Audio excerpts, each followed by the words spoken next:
Like, my mum is my best friend. She brought me up by herself. Okay. But I don't know my dad, so I care a lot about my family and my granddad who helped my mum. My mum was working God knows hours all over, and that's why my granddad helped me bring me up as well. My mum was just working constantly to put me in everything I wanted. Because my granddad was in the army and he's seen a lot of stuff. And my granddad wakes up in the middle of the night and walks around my estate of like O's in the morning and that. And he said to me, like, he said I was gonna go into the army, but he asked me not to because he don't want me to see what he saw. So I'm just proud of him, my granddad. Yeah, I always think about joining the army, but I've got other things to do at the moment. Like, I want to be a gas engineer, or to fit boilers and that, and I want to work through that. That's how I want to earn my money. I've got a stepdad, and I treat him. He's my father. I was about 10, 11, I think, maybe even 13. But he come along, and I treat him as my father. He's treated me like a son.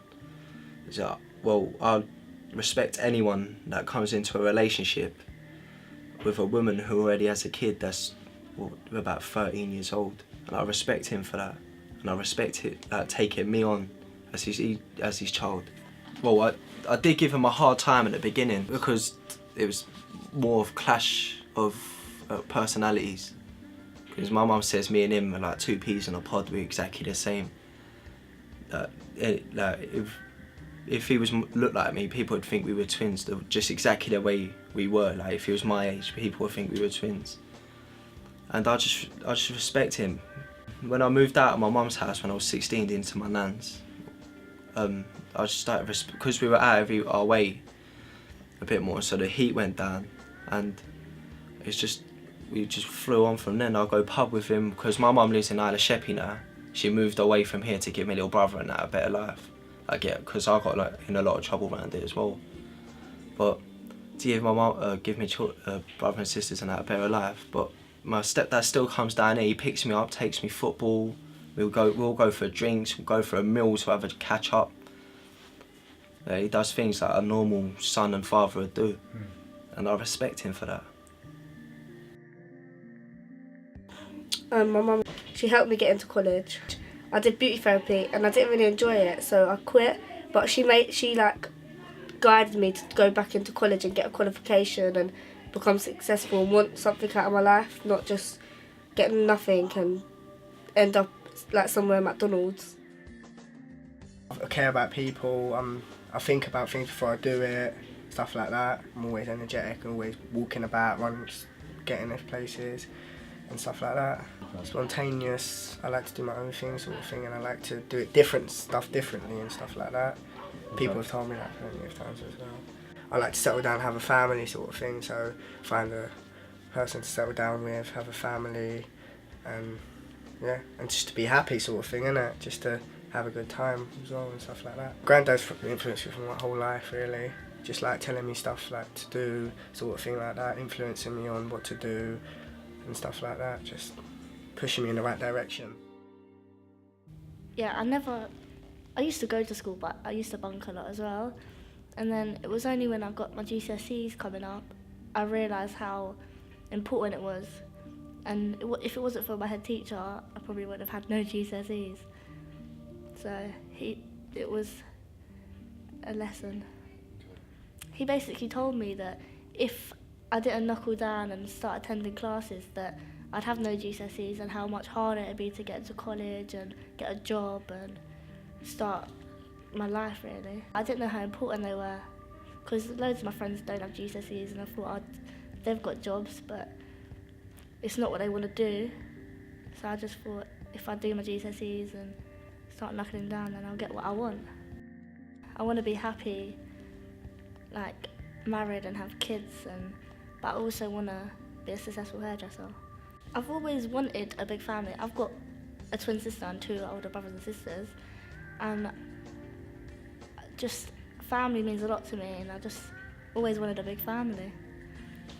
Yeah, I've always had a good relationship with Mum. Sometimes it's a bit up and down, but yeah, she's my inspiration. You know when your parents tell you that to do something and it's like it's not right if you do that, and you think, oh no, I don't care about that. But now I've realised that they're probably the best people to tell you what to do. My mum, she sort of showed me the road, told me like what things are good in life, and just sort of set standards for me to achieve so I can like further my capabilities of like sort of qualifications and stuff. She's the one who's like drove me to want to do that, giving me the enthusiasm to do it.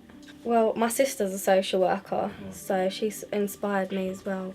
She's actually tried to put me off being a social worker. She said it's a stressful job and that it's very like emotionally straining, but even though she said all of that, I still think, yeah, I want to do it because I've seen how many families she's helped, and I just think, yeah, that's what I want to do. But I don't know, I like watching documentaries and stuff, and you sort of hear about in the news like the baby P story, and I want to be in the position where I can actually do something about it rather than sit back and listen to what everything else is going on. I was thinking about being a hairdresser and stuff, like I wasn't really that sure, but now I know for definite I don't want to do that, because I did actually work in a hairdresser's for about a month when I was about 15, and I didn't like it at all, and that was then I realised that's not what I want to do, and that I do want to be a social worker. Like, no one really wants to be the person who separates, like, children from their families, but it's the children's welfare that you've got to think about, so. But it is quite sad, like, when you see these sort of things happen. I do have a friend who had her 3 children taken off her because she's a teenager, so obviously she hates social workers, and she says, I don't know how you can be a social worker if, like, them sort of things happen. But, like, I can't let that just get in the way, just that one thing, so. I don't just want to be a social worker to tear apart families, I want to work to keep them together. Most of the time I'm cheerful, happy, always cheering everyone up, just making people laugh. I used to be pushed around a lot. I used to get bullied at school, just now no fear of anything, no one. Just something clicked in my brain one day. I got to stick up for myself. Dad was always telling me to stick up for myself. Mum was telling me don't hit people unless they hit you. So I was either stick up for myself or get bullied the rest of my life and just take beatings. Like, because I used to be bullied, I used to have to go to the school nurse because I kept skipping school. And then just sat down, spoke to her about being bullied, and she just sorted it out, told my dad, and then he came in, he got in, we sat down together with my tutor and just sorted it from there. I used to like cry a lot, don't know why. So I just toughened up one day. Just walked in school, tried pulling me over from behind, stood back up, pushed him away and just walked. He came up in my face, just pushed him and walked away. That's it, no more. Because they found out I could stick up for myself now. I have more confidence in just getting along in life, picking people up, like girls and stuff, and just settling down. I have more confidence in like taking care of people I like and love.